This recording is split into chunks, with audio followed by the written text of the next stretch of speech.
El otro asunto es ver, se necesita para lograr el progreso social, la mejora de las remuneraciones, la mejora del empleo, y no, el hecho es que en la última década en el Perú se han creado 3 millones de empleos, como nunca antes en la historia del Perú, y que aunque se han creado 3 millones de empleos, se han creado más de 3 millones de empleos de calidad, es decir, las personas que pueden pagar la canasta básica. ¿Esto qué quiere decir? Que más personas han pasado a tener un empleo mejor remunerado del total de empleo que se ha creado en el Perú. Y de esto, 75% de estos empleos creados en el Perú se han creado en los regímenes especiales, que justamente son los que tratan de evitar alguna de estas legislaciones que no permiten o que dificultan los regímenes más simples, más simplificados. Así es, los regímenes empleados. Entonces, al final, resulta que el régimen que supuestamente es el general solo aplica como a 10% de la fuerza laboral. Claro. Entonces, ni en lo formal les aplica la mayoría. Si quisiéramos que aumentaran, no aplica a nadie. Si quisiéramos que aumentaran los salarios, aumentaran los ingresos de los trabajadores, de los empleados, lo mejor en realidad sería simplificar de una manera tremenda la legislación laboral. Y reducir los impuestos al salario, que son bien ineficientes. Ese sobrecosto de 60% es el más alto de la Alianza del Pacífico. Mucho más alto que Chile, Colombia, México. Así no podemos competir, ¿no? Si nuestra ventaja es que tenemos una fuerza laboral que relativamente tiene salarios bajos todavía, entonces por lo tanto los precios de nuestros productos pueden ser bajos, ¿no es cierto? Esa ventaja somos competitivos precisamente por eso Tacna está lleno de chilenos, porque podemos producir más barato y nos estamos disparando en el pie metiéndonos un sobrecosto de 60%.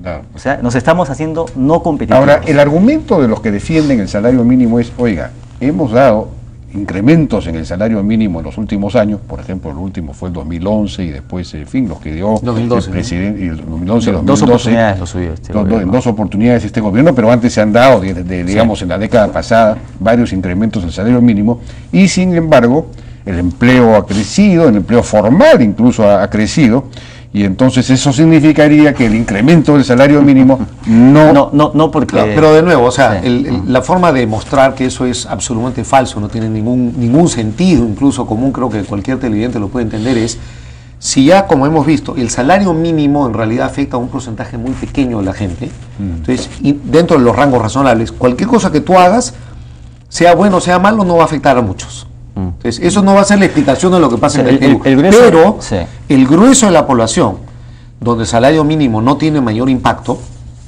hemos visto que el empleo en el Perú, pronto en las empresas de 50 y más trabajadores, ha crecido en 75% en los últimos 10 años. El empleo agregado ha crecido 61% en los últimos 10 años. Una cifra, o sea, gigantesca, enorme, ¿no? La calidad, el nivel de remuneraciones ha aumentado en promedio, la remuneración al trabajo en los últimos 5 años ha subido 50% en términos reales. Entonces, tú no necesitas que un gobierno mande que a un porcentaje pequeño de la población se le tenga que pagar más, a los que ganan menos incluso, para que las remuneraciones aumenten mucho. Eso ha venido ocurriendo en un país que crece, donde la productividad aumenta. Bueno, es cierto que efectivamente los ingresos de los trabajadores se han incrementado de una manera importante. El empleo adecuado se ha incrementado de manera... En cambio, el empleo formal se ha incrementado también, pero en una proporción mucho menor. Y claro, eso se explica precisamente por los sobrecostos, los costos no salariales del trabajo, que hacen que sea más difícil formalizar. Puedo incrementar el nivel, pero de todos modos se ha incrementado el nivel del empleo formal. Pero para responder eso, la mayoría de los nuevos empleos no son empleos en ese rango de salarios. O sea, no están afectados por este aumento. No es una restricción vinculante este aumento en el salario. La mayor parte de los nuevos empleos que se han creado son empleos con más productividad, cuyas remuneraciones están muy por encima del salario. Lo peor que podríamos hacer es empezar con una tendencia de aumentar el salario mínimo, pensando sobre la base de esta evidencia, que esto, digamos, esta correlación que hay, que has mencionado, que esto puede servir. Toda la evidencia que existe, los estudios que se han hecho, hay varios estudios en los últimos 10 años, sugieren que el único efecto del aumentar el salario mínimo fuera de beneficiar a un pequeño segmento de aquellos que permanecen empleados y que reciben este salario es reducir el empleo y aumentar la informalidad. Y reducir el empleo de aquellas personas que están más necesitaas y tienen que necesitan más el empleo. Claro. Justamente ese es el que se queda sin trabajo. De acuerdo, pero aquí... pero para enfatizar una cosa, ¿me permites? Las cifras exactas, se han generado más de 3 millones de puestos de trabajo y el equivalente de la totalidad de esos 3 millones de puestos de trabajo son puestos de trabajo que ganan más que lo que necesitan para el salario mínimo, para la canasta básica.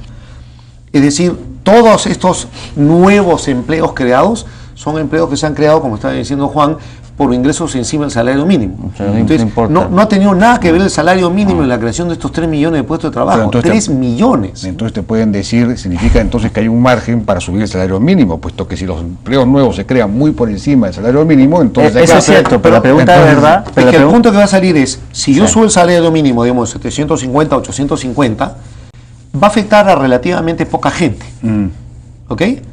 Pero el punto es ese, afecta a pocos y le va a quitar empleo a aquellos que lo más lo necesitan y va a dificultar la formalidad. Entonces, no tengo casi ningún beneficio y yo tengo una serie de perjuicios. O sea, al final no importa mucho, pero el efecto neto es más negativo que positivo. Hay rango para aumentarlo, ¿no es cierto? Porque básicamente, como la economía ha estado creciendo y las remuneraciones han estado creciendo, el salario mínimo ya no es tan importante.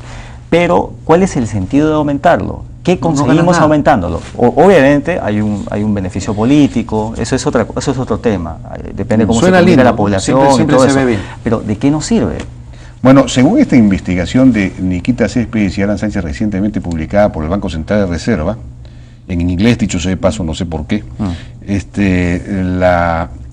hay más o menos 1 millón de personas que está alrededor del rango del salario mínimo, para arriba y para abajo, 100 soles para arriba, 100 soles, 100 soles para arriba, 100 soles para abajo. 8% de la población laboral. Es 8% de la población laboral. No sé por qué ellos dicen 18% de los que tienen empleo, no sé por qué, salvo que estén hablando de Lima, ¿no? No me he fijado bien, pero habla de 18%. En Lima no sé, pero 18% efectivamente es mucho menos, es mucho más que... Un millón es mucho más que... Mira, la PEA, si es 1 millón, la PEA es 16 millones, entonces es un 16avo, eso es 6%, ni siquiera 8%. Claro, pero, pero Jaime, lo que importa es que el grueso de esa población es informal. Así que igual no importa el salario, que puedes poner cualquier ley, no la van a cumplir. Claro, esta misma investigación señala que un incremento de 10% en el salario mínimo produce una reducción de 2.5% en el empleo. No, se reduce el empleo. No. Ya sí, obviamente el efecto eso. Ya, pero en número de personas, yo he leído el trabajo. Ah, ¿lo has leído? Claro. Dice eso. Sí, pero es 2% de los que están afectados, que son muy poquitos. Me parece que son... Es decir, un 10% de incremento del salario mínimo reduce el empleo en 2.5%. Cualquier estudio económico, y además es el sentido común más básico, no hay que hacer mucho estudio para saber, es esto. El salario mínimo afecta a muy pocas personas. Si lo subes, beneficias a un número muy pequeño y perjudicas a un número tampoco tan grande, pero que son de los más necesitados, porque ahí es donde hay que crear empleo a los que están en los niveles más bajos de ingreso, y esos son los empleos que van a desaparecer. Formal, es decir, el empleo que vale de 1.500, 2.000, 3.000, 4.000 soles, no le va a pasar nada porque tú no haces el salario mínimo.